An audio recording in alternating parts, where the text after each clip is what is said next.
আপনার এই ঘোষণা দিয়ে আপনার দেশের সাধারণ স্বাভাবিক যে পরিস্থিতি তা উত্তপ্ত করবার সকল রকমের প্রয়াসই কিন্তু পরিলক্ষিত হচ্ছে।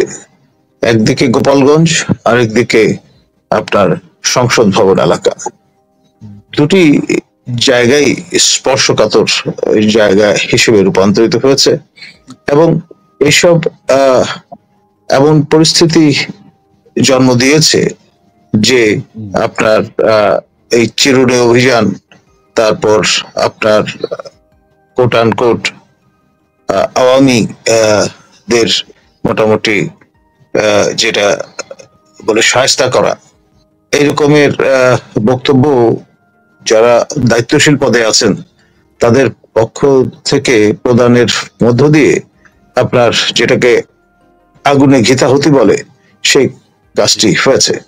ইতিমধ্যে আপনি জানেন যে পুলিশের একটি গাড়িতে আগুন দেওয়া হয়েছে, ইউএনওর একটি গাড়িতে আগুন দেওয়ার ঘটনা ঘটেছে এবং এই ধরনের পরিস্থিতি পরিবেশ কিন্তু একটি ঘটনা আরেকটি ঘটনার জন্ম দেয়।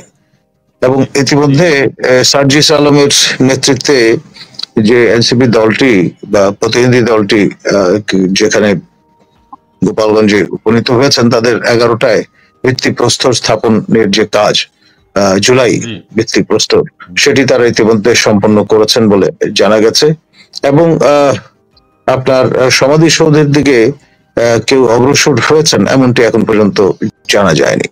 আমরা আশা করব যে পরিস্থিতি আরো অবনতিশীল করবার জন্য অন্য কোনো হঠকারী পদক্ষেপ আর কেউ নেবেন এমনটি যেন না হয়। আপা, আপনি এখন বলবেন আমাদের স্বাধীনতা স্মৃতিসৌধ যেটি আছে এবং কেন্দ্রীয় শহীদ মিনার যেটা আছে সেটা কবে ভাঙা হবে? যেভাবে ঘোষণা দিয়ে ভাঙা হচ্ছে, এই দুইটা স্থাপনা যদি ভাঙা হয় তাহলে সবকিছুই শেষ হয়, সেটা কবে হবে? আর দ্বিতীয় কথা হচ্ছে টুঙ্গিপাড়াতে বা গোপালগঞ্জের সাথে যে যুদ্ধ ঘোষণা করেছেন আমাদের মাননীয় প্রধান উপদেষ্টা রয়েছেন, এখানে তার ভূমিকা কতটুকু, সেনাবাহিনীর ভূমিকা কতটুকু আপনি দেখেন? জি, দায়ী তারা কতটুকু, তাদের দায় এড়াতে পারবে না? দেখেন, সার্জিস আলম বা নাহিদ ইসলাম তাদের পরিচয় কি?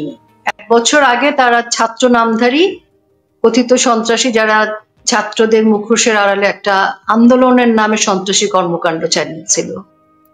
আজকে পর্যন্ত তাদের পরিচয় কি? তারা ছাত্র কিংবা পেশাজীবী সেটার তো কোনো প্রমাণ নেই, কিন্তু তারা কোটি কোটি টাকা গাড়ি বাড়ি করে অস্থির অবস্থা, তারা এনসিপি করেছে এবং সেই এনসিপির বয়স কত হয়েছে? এনসিপি এখন পর্যন্ত নিবন্ধিত একটি রাজনৈতিক দল হয়নি, এখন পর্যন্ত হয়নি।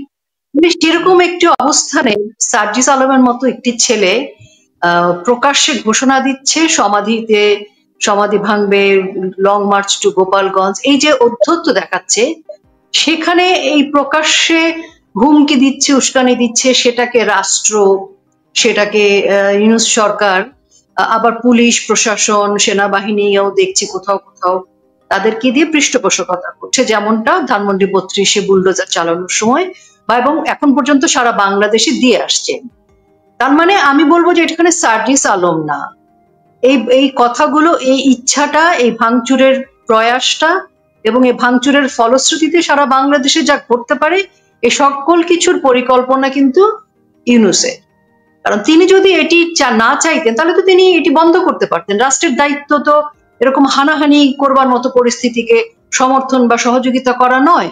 প্রশাসনের তো কোনো দায়িত্ব নেই সার্জিস আলমদের সবাই লোকজনকে নিয়ে আসবার। প্রশাসন কেন আগে গাড়ির প্রটোকল দিয়ে যাবে? তার মানে ইউনূস সাহেবের প্রয়োজন বঙ্গবন্ধুর সমাধিকে আক্রমণ করা, ইউনূস সাহেবের প্রয়োজন গোপালগঞ্জের এই অস্থিতিশীল রাজনৈতিক পরিস্থিতি তৈরি হলে সারা বাংলাদেশে গৃহযুদ্ধের মতো একটা বাজে পরিস্থিতির দিকে যেতে পারে। কাজে এইরকম একটা পরিস্থিতি যখন তিনি সফল করতে পারবেন, ধানমন্ডি 32 সফল করেছেন, পারবেন, তখন হয়তো স্মৃতিসৌধ, শহীদ মিনারও আর আস্ত থাকবে না। বাংলাদেশটা তারা তাদের মতো করে ভাঙবে, তাদের মতো করে ঘুরিয়ে দেবে, মানচিত্রটাকে তারা তাদের মতো করে, যেরকম মানচিত্র মাহফুজ আলম এবং রেজওয়ানা হাসান বলেছিলেন যে মানচিত্র পরিবর্তন হবে, এটা তাদের ইচ্ছারই বহিঃপ্রকাশ। এখানে পেছনের খেলোয়াড় হচ্ছে ডক্টর ইউনূস, সার্জিস আলম হচ্ছে সামনের সেই ছোট একটা সৈনিক যে লাফালাফিটা করছে। সার্জিস আলমদের কি সাহস? এনসিপির বয়স এনসিপি একটা রাজনৈতিক দল হিসেবে কি করে রাষ্ট্রীয় প্রোটোকল পায়?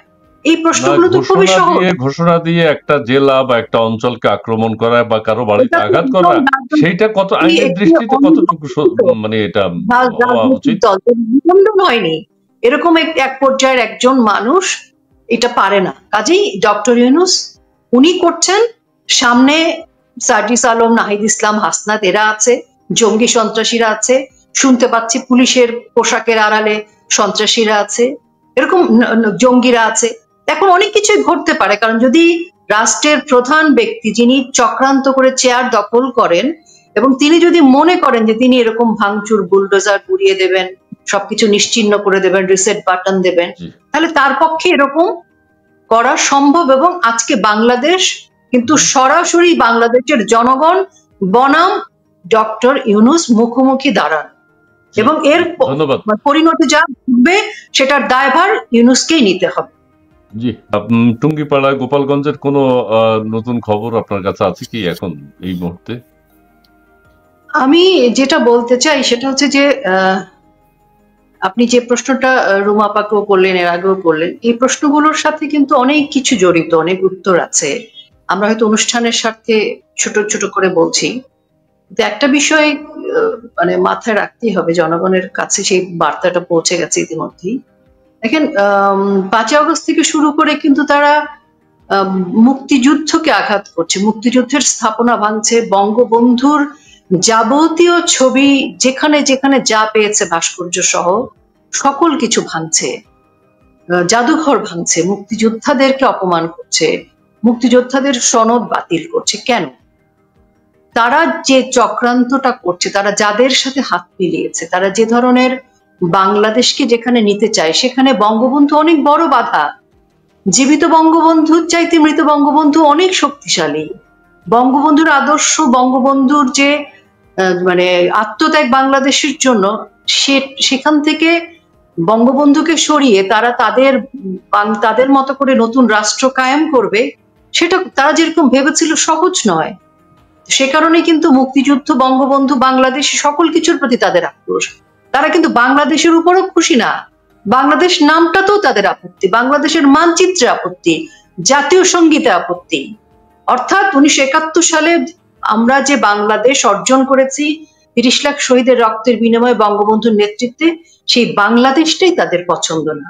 এবং সেই রাগ, সেই বিদ্বেষ, সেই ঘৃণার কারণেই কিন্তু বঙ্গবন্ধুর প্রতি তাদের এত আক্রোশ। এবং বঙ্গবন্ধু কন্যা যেহেতু যুদ্ধাপরাধীর ফাঁসি দিয়েছিলেন আপোষহীনভাবে জনগণের দাবির মুখে, এবং বাংলাদেশ আওয়ামী লীগ বিশ্বাস করে যে জনগণই হচ্ছে সকল ক্ষমতার উৎস, সে কারণে কিন্তু বঙ্গবন্ধু কন্যার প্রতিও তাদের অতিরিক্ত পর্যায়ে কিন্তু হিংসা, বিদ্বেষ, ঘৃণা রয়েছে। আমরা ঘৃণা স্তম্ভের মাধ্যমে সেই বহিঃপ্রকাশগুলো দেখেছি। এই যে জিঘাংসাগুলো, এগুলো হচ্ছে কি মানুষকে ভয় পাইয়ে দেয়া, যে আমরা এত দূর পারি, আমরা প্রশাসনকে দিয়ে, পুলিশকে নিয়ে, সেনাবাহিনীকে নিয়ে আমরা 32 ভাঙতে পারি, আমরা সারা বাংলাদেশকে ভাঙচুর করতে পারি, আমরা চাইলে সমাধিস্থলও পৌঁছাতে পারি। এই যে বার্তাটা জনগণকে দিচ্ছে যে আমাদের সামনে মুখোমুখি তোমরা হবে, এই যে আমাদের রাষ্ট্রের জনগণকে এক ধরনের ভয় ভীতি দেখানো এবং বাক স্বাধীনতা বা রাষ্ট্রের জনগণকে থমকে দেয়া, থামিয়ে দেয়া। হামলা মামলা কুপিয়ে পিটিয়ে কিন্তু তারপরও বাংলাদেশের জনগণ থামছে না। আজকে যত জনগণ প্রতিবাদ করছে তারা কি সবাই বাংলাদেশ আওয়ামী লীগের? না, আজকে মুক্তিযোদ্ধার সপক্ষের যে সকল মানুষ রয়েছেন তারাও কিন্তু আজকে প্রতিবাদ করছে। বাংলাদেশে এখন দুই ধরনের মানুষ আছে, একটা স্বাধীনতার পক্ষে, আর গুটিকত হচ্ছে বাংলাদেশ রাষ্ট্রের বিরুদ্ধে, স্বাধীনতার বিরুদ্ধে। এবং বিরুদ্ধের এই চক্রগুলো এগুলো করছে। ইউনূস যা করবার তাই তো করছে, আমি কিন্তু বিস্মিত না, এগুলোই করবে। এবং আরো আজকে যদি সফল হয় আরো ভয়াবহ জায়গায় যাবে। আপনি একটা প্রশ্ন করছিলেন যে সেনাবাহিনী কোথায়, কি করছে, নিষ্ক্রিয় কেন? যেহেতু এতগুলো মাস 5 তারিখে বলেছিলেন আস্থা রাখতে, উনি কথা রাখেননি, তো এখন পর্যন্ত যেহেতু ওনারা নিষ্ক্রিয় আছেন, তো নিষ্ক্রিয়ই থাকুক, জনগণের মুখোমুখি যেন ওনারা না দাঁড়ায়। যখন জনগণ নিজের জীবনের স্বার্থে, আমি আমার জীবনের স্বার্থে, আমার আদর্শের স্বার্থে, আমার অস্তিত্বের স্বার্থে যদি আমাকে কেউ আঘাত করে, আমি কিন্তু তাকে পাল্টা আঘাত করব। আমি পাল্টা আঘাত করলে সেনাবাহিনী বা পুলিশ প্রশাসন যদি আমাকে থামাতে আসে, আমি বলবো সে অন্যায় থেকে যেন তারা বিরত থাকে।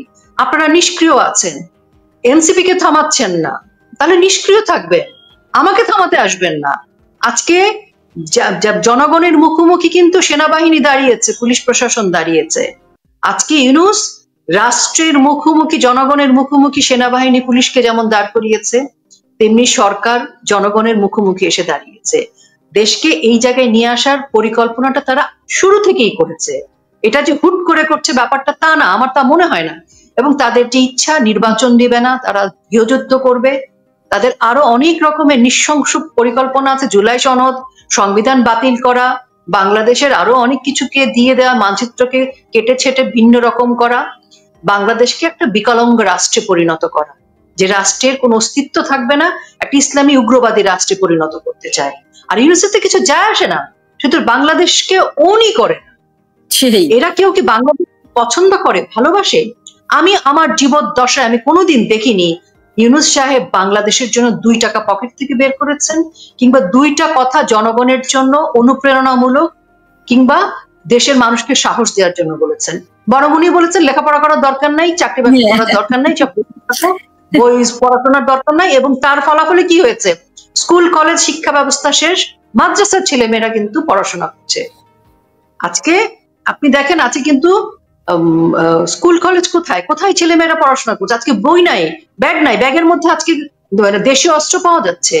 আজকে গ্রামগঞ্জে স্কুলের বাচ্চাদেরকে ফর্ম ফিল আপ করছে, 16 বছর 15 বছরের ছেলে মেয়েদেরকে জামাত শিবিরের ফর্ম ফিল আপ করছে। এবং ইউনূস জামাত ইসলামের এজেন্ডা প্রেসক্রিপশন ফলো করে বলছে 16 বছরে ভোটার বানাতে হবে, কারণ জামাত ইসলাম এত বছর ধরে স্কুলের বাচ্চাদেরকে তাদের শিবিরের মধ্যে নিয়ে নিয়েছে। কাজে ওরা যদি ভোট দেয় কিছুটা ভোট বাড়বে। তারপরও বলে রাখছি, ইউনূসের আশা কোনোদিন পূর্ণ হবে না, কারণ 70 থেকে 75% মানুষ বাংলাদেশ আওয়ামী লীগের পক্ষে। তারা বলেছে ইউনূসের এই প্রহসনমূলক নির্বাচনে আওয়ামী লীগ যদি না থাকে তারা ভোট কেন্দ্রে যাবেন। অর্থাৎ 75% জনগণ এখন বাংলাদেশ আওয়ামী লীগের পক্ষে। এবং এই যে সাধারণ আপামর জনসাধারণ, লাখ লাখ বেকার শ্রমিক, তাদের জীবনের নিরাপত্তা কোথায়? কাজেই সবাইকে আওয়ামী লীগ বলে রাজনৈতিক তকমা দিয়ে থামিয়ে দেওয়ার সুযোগ আজকে আর বাংলাদেশে নেই। আপনার কথা শুনতে পাচ্ছি না, মিউট করা বোধহয়, মিউট করা। ইসমাইল ভাই মিউট করা, মিউট করা। হ্যালো, হ্যাঁ এবার শোনা যাচ্ছে। শুনতে পাচ্ছেন? আচ্ছা, আপনাকে অনেক ধন্যবাদ। আমি আজকে খুব দুঃখিত, দর্শকদের মধ্যে কেউ বলছেন শোনা যাচ্ছে না, কেউ বলছেন শুনতে পাচ্ছেন। আচ্ছা ঠিক আছে, আমি একটা কথা বলি, টুঙ্গিপাড়ায় তারা ঢুকতেই পারবে না, গন্ডগোল হবে, এই হবে সেই হবে। টুঙ্গিপাড়ার মানুষ তাদের আত্মরক্ষার স্বার্থে, তাদের জীবন রক্ষার স্বার্থে তারা নিজেরাই রুখে দাঁড়াবে, নিজেরাই প্রতিবাদ করবে, প্রতিরোধ করবে, প্রতিহত করবে। এটাই স্বাভাবিক, এটাই হওয়া উচিত। আর আরেকটি কথা যেটা বললেন, প্রফেসর ডক্টর মোহাম্মদ ইউনূস সাহেবের নেতৃত্বে যা কিছু হওয়ার তাই হবে, তাই হচ্ছে, এটা অত্যন্ত স্বাভাবিক ঘটনা। এটা না হলেও কিন্তু আমার অবাস্তব মনে হতো, তাহলে তো উনি খুব ভালো মানুষ হয়ে যেতেন। তাহলে তো উনি নোবেল পাইতেন না, তাহলে তো উনি নোবেল প্রাইজ পেতেন না। নোবেল প্রাইজ উনি যা মনে চান, বাংলাদেশকে যেভাবে দেখতে চান সেভাবেই হচ্ছে, সেভাবেই কার্যক্রম এগিয়ে যাচ্ছে। এখন আরিফা আপা, আপনার কাছে আরেকটি প্রশ্ন করতে চাই, সেটি হচ্ছে যে কেউ যদি ধরেন আপনি বা আমি যদি আপনার বাড়ি আক্রমণ করবে ঘোষণাটা দেই, তাহলে আমার কি হবে? রাষ্ট্রের দায়িত্বটা কি? আমাকে প্রতিহত করা নাকি আপনাকে মানে কি করা? কিন্তু আমরা আমাদের হয়েছে না, এটা তো সেই রাষ্ট্রের ব্যবস্থা তো আর নেই। আমরা সেটা গাজীপুরেই তো দেখেছি। গাজীপুরে যখন মুক্তিযোদ্ধা মন্ত্রী মোজাম্মেল হকের বাড়ি আক্রমণ করা হলো এবং তখন যারা প্রতিহত করলো তাদের বাড়ির লোকজন, তখন কি করা হলো? যারা বাড়ির লোকজন ছিল, আশেপাশের লোকজন ছিল, তাদেরকে আমরা গ্রেফতার করতে দেখেছি। একটা কমেন্ট সেক্টর পড়ে, ওই যে ইসি কমিশন একবার বলছিল যে নির্বাচন নৌকা প্রত্যেকটি থাকবে বা কিছু মার্কা হিসাবে থাকবে, এখন মনে হয় সেটাও সরিয়ে নিয়েছে আজকে আমাদের। ওগুলো আসলে আমি যদি বলি ইসলাম ভাই, পাত্তাই দিচ্ছি না, একদম না, একদম না। ওরা কি করছে না করছে, কি সনদ, জুলাই সনদ নাকি আগস্ট সনদ, আমরা বলি জুলাই ফুল। হ্যাঁ, এটা তো জুলাই ফুল, মানে যারা আসলে বোকা হয়েছে। আমি এবং মোহাম্মদ ইউনূস এর কথা বলছিলেন প্রাচী আপা, মোহাম্মদ ইউনূসকে আমরা বাংলাদেশে অনেক বিপর্যয়ের সম্মুখীন হয়েছি, প্রাকৃতিক বিপর্যয়, সামাজিক বিপর্যয়, রাজনৈতিক বিপর্যয়। আমরা কখনো দেখিনি কোন বিপর্যয়ে উনি মানুষের পাশে এসে দাঁড়িয়েছেন, এবং আপা বলছিলেন 2 টাকা নিয়ে কখনো দাঁড়াননি। অথচ আমরা জানি উনি হিলারি ক্লিন্টনের সেই নির্বাচনী ফান্ডে উনি কোটি কোটি টাকা দিয়েছেন, উনি ক্লিন্টন ফাউন্ডেশনে কোটি কোটি টাকা দিয়েছেন। এইসব ক্ষেত্রে আপনারা কি আশা করেন উনি এই যে আমাদের টর্নেডো কি হয়েছে না বন্যা, ওখানে টাকা দিয়ে ওনার কোনো লাভ আছে, ওনার কোনো ফায়দা আছে? এবং উনি বরং বাংলাদেশের বন্যা নিয়ে কিছুদিন আগে বাণিজ্য করেছে। ফেনীতে যে বন্যা হলো ওনার ক্ষমতা দখলের পরপর, তখন উনি কি 1000 কোটি টাকার বাজেট করেছিল না ঠিক বলেছি, এরকম একটা বড় করেছে। এবং তার বন্ধুরা এই হাসনাতটা কি করলো, টাকা তুলতে শুরু করলো। সেই টাকা পরে দেখা গেল যে এর পকেটে ওখানে হয়েছে 9-6 এবং যে প্রোডাক্ট গুলো মানে ত্রাণ, সে ত্রাণ দেখা গেল টিএসসি তে পচে যাচ্ছে।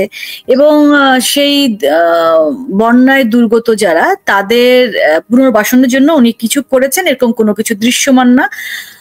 মানে আমরা চারদিকে দেখছি দেশের অর্থনীতি থেকে শুরু করে রাজনীতি বলেন, সাংস্কৃতিক অঙ্গন বলেন, এমন কোন জায়গা নাই বিপর্যয় না।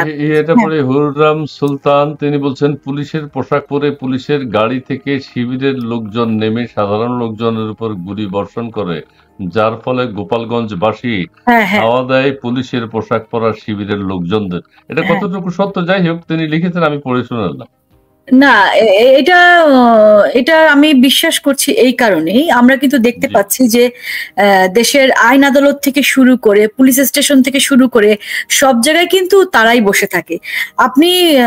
আপনার নামে একটা কেস হতে পারে, খুব স্বাভাবিক, আপনার সেই রাইট আছে, আপনার জামিন পাওয়ার রাইট আছে, আপনার আদালতে হাজির হবার রাইট আছে, আপনি গ্রেফতারও হতে পারেন। কিন্তু গ্রেফতার হওয়ার সঙ্গে সঙ্গে আদালতে যে চিত্র আমরা দেখে এসেছি, মানে যে ন্যাক্কারজনক চিত্র, যেভাবে মারপিট করা হচ্ছে, পুলিশের সামনেই তো করা হচ্ছে নাকি, আদালতের সামনেই তো করা হচ্ছে। সো দেশটা আসলে মব রাজ্য বা মবের রাজ্য। এখানে আমি আসলে কোনো কিছু প্রত্যাশা করছি না। একটা কিছু যেটা করতে হবে যে কিভাবে কত দ্রুত এদেরকে ঝেঁটিয়ে বিদায় করা যায়। এবং আমি এখনো আশা করি যে সেনাবাহিনী, আমাদের দেশপ্রেমিক সেনাবাহিনী, আমাদের মহান মুক্তিযুদ্ধে তাদের বীরত্বপূর্ণ ভূমিকা, তাদের ভেতরে 7 জন বীরশ্রেষ্ঠ। সো ওনারা সেই জায়গাটা, সেই সম্মানের জায়গাটা বাংলাদেশের জন্যই কিন্তু সেনাবাহিনীর জন্য বাংলাদেশ নয়, সেই জায়গা থেকে ওনারা বাংলাদেশের মানুষের পাশে এসে দাঁড়াবেন। জি, বাংলাদেশের মানুষের পাশে এসে দাঁড়াবেন সেনাবাহিনী। কলিমুল্লাহ স্যার যেটা বলে গেছেন যে সেনাবাহিনী অর্ডার অনুযায়ী কাজ করছেন, শীর্ষ ব্যক্তি যা কিছু বলছেন সেইভাবেই কাজ করছেন। সেক্ষেত্রে আমরা সেনাবাহিনীকেও কিছু বলার আমাদের বলছি না, আমরা আমাদের জায়গা থেকে, কারণ আমাদের জন্য যে শীর্ষ ব্যক্তি তিনি কিন্তু দখলবাজ, তিনি আমাদের দ্বারা নির্বাচিত কেউ নন, কিন্তু তিনি অবৈধ সরকার। হ্যাঁ, সেটা মনে রাখা উচিত। ঠিক আছে প্রাচী আপা, আপনি আর কোনো কিছু দেখতে পান? আপনার অনেক কমেন্টস নিশ্চয়ই আপনি যুক্ত করতে চাই, সেটা হচ্ছে যে অবৈধ অসাংবিধানিক সরকারের প্রধান উপদেষ্টা কিন্তু ওনার হাতে রেখেছেন প্রতিরক্ষা। তো প্রতিরক্ষা ওনার হাতে, কাজেই উনি কিন্তু ছোট ছোট যে প্রশাসন গুলো আছে সেগুলোকে সেই ঘুড়ির নাটায়ের মতো তিনি কিন্তু খেলছেন। ঘুড়িগুলো আকাশে উঠছে কিন্তু নাটা এটা তার হাতে। কাজে এই প্রতিরক্ষা ও জায়গাগুলোতে উনি জনগণের বিপক্ষে ব্যবহার করছেন এই ঘুড়িগুলোকে। এখন আমি যেটা বলতে চাই সেটা হচ্ছে যে দেখেন, আমরা 5ই আগস্ট এবং তার আগে পরে দেখেছি যে প্রায় 3500-এর মতো পুলিশকে কিভাবে হত্যা করা হচ্ছে। তা আমার যেটা ভয় লাগে সেটা হচ্ছে যে আমরা মাঝখানে দেখেছিলাম যে সরকারের শীর্ষ পর্যায়ের লোকজন, এই হাসনাত আব্দুল্লাহরা, সার্জিসরা, এরাই কিন্তু ক্যান্টনমেন্টকে হুমকি দিয়েছে, সেনাবাহিনীকে হুমকি দিয়েছে। তারপরে হাসিব বলে সেই ছেলেটি যে খুব দাবি করে যে স্থাপনা, পুলিশ, থানা এগুলো ভাঙচুর, লুটপাট, হত্যা না হলে আন্দোলন সফল হতো না। তো সে কিন্তু একটা ছবি পোস্ট করে বলেছিল, মানে অনেক আগে, সেনাবাহিনীর একজনকে ফ্লাইং কিক দিচ্ছে এরকম একটা ছবি পোস্ট করে কিন্তু বলেছিল যে সেনাবাহিনীর গাড়ি পুড়িয়ে দেবে। এই যে সেনাবাহিনীকে তারা ধমক দিয়েছে, হুমকি দিয়েছে, অর্থাৎ সেনাবাহিনীর মান সম্মানের 80% তারা কিন্তু সেই সময় একদম মানে শেষ করে দিয়েছে। তো সেনাবাহিনীর যে 20% সম্মান আছে সেটা কিন্তু জনগণের দিক থেকে আমরা এখনো সেনাবাহিনীর প্রতি আস্থাশীল, শ্রদ্ধাশীল। আবার আশঙ্কাও বোধ করছি আমি যে পুলিশকে যেভাবে পিটিয়ে কুপিয়ে পুড়িয়ে মেরেছে আর যেভাবে হুমকি দিয়েছে, সেনাবাহিনী আসলে কি করবে? পোশাক হোক আর যাই হোক, তাদেরকে যদি আবার একই রকম অবস্থা করে ফেলে, আমি জানি না সেনাবাহিনী সেটার জন্য প্রস্তুত আছে কিনা। আজকে দুধ কলা দিয়ে যাদেরকে সাপ পুষছেন, যাদেরকে মানে সুরক্ষা দিচ্ছেন, যাদের সহযোগিতা করছেন, যাদের প্রোটোকল দিচ্ছেন, তারাই হয়তো বুমেরাং হয়ে যেতে পারে। এটাও সেনাবাহিনীকে ভাবতে হবে। আর দিনের শেষে সেনাবাহিনীকে কিন্তু বাংলাদেশের সেনাবাহিনী পরিচয় থাকতে হবে। এনসিপি, সার্জিস আলম, হাসনাত, ডক্টর ইউনূস কিন্তু সারা জীবন থাকবে। কাজে বাংলাদেশ সেনাবাহিনী যেহেতু সারা জীবন বাংলাদেশ সেনাবাহিনীর দায়িত্ব পালন করবেন, ঐতিহ্য পালন করবেন, রক্ষা করবেন, কাজে তাদেরকে ভাবতে হবে যে সার্জিস আলম মানে একটা বিদেশি পরাশক্তি, চক্রান্তকারী, দখলবাজ, জঙ্গি সন্ত্রাসীদের সাথে বেশিক্ষণ প্রোটোকল দেয়া, নাকি জনগণের পথে ভাবতে হবে। এই জন্য শুরুতে বলেছিলাম যে নিষ্ক্রিয় যদি থাকে, তবে আমাকে যদি কেউ আঘাত করতে আসে যেন আমাকেও থামানো না হয়। আর গোপালগঞ্জের বিষয়ে আমি বলবো যে গোপালগঞ্জবাসী আজকে যেভাবে প্রতিহত করছে বা প্রতিহত করতে চায়, বা আমরা যেভাবে দেখতে চাই যে বাংলাদেশের 64টা জেলার অধিকার আছে দুর্বৃত্ত, সন্ত্রাসী, ডাকাত, জঙ্গি সন্ত্রাসীদেরকে মানে প্রতিহত করার। আর সেই জঙ্গি সন্ত্রাসীদেরকে যারা সমর্থন করবে তাদেরকেও প্রতিহত করতে হবে। আর একটি কথা আমাদের সবার নজরে আনতে হবে যে 5 আগস্টের পর থেকে তারা কিন্তু নিয়োগের পদ্ধতি অবলম্বন না করে এমন সব লোকজনকে পুলিশে নিয়োগ দিয়েছে যাদের কিন্তু ব্যাকগ্রাউন্ড হচ্ছে জঙ্গি সন্ত্রাসী শিবির।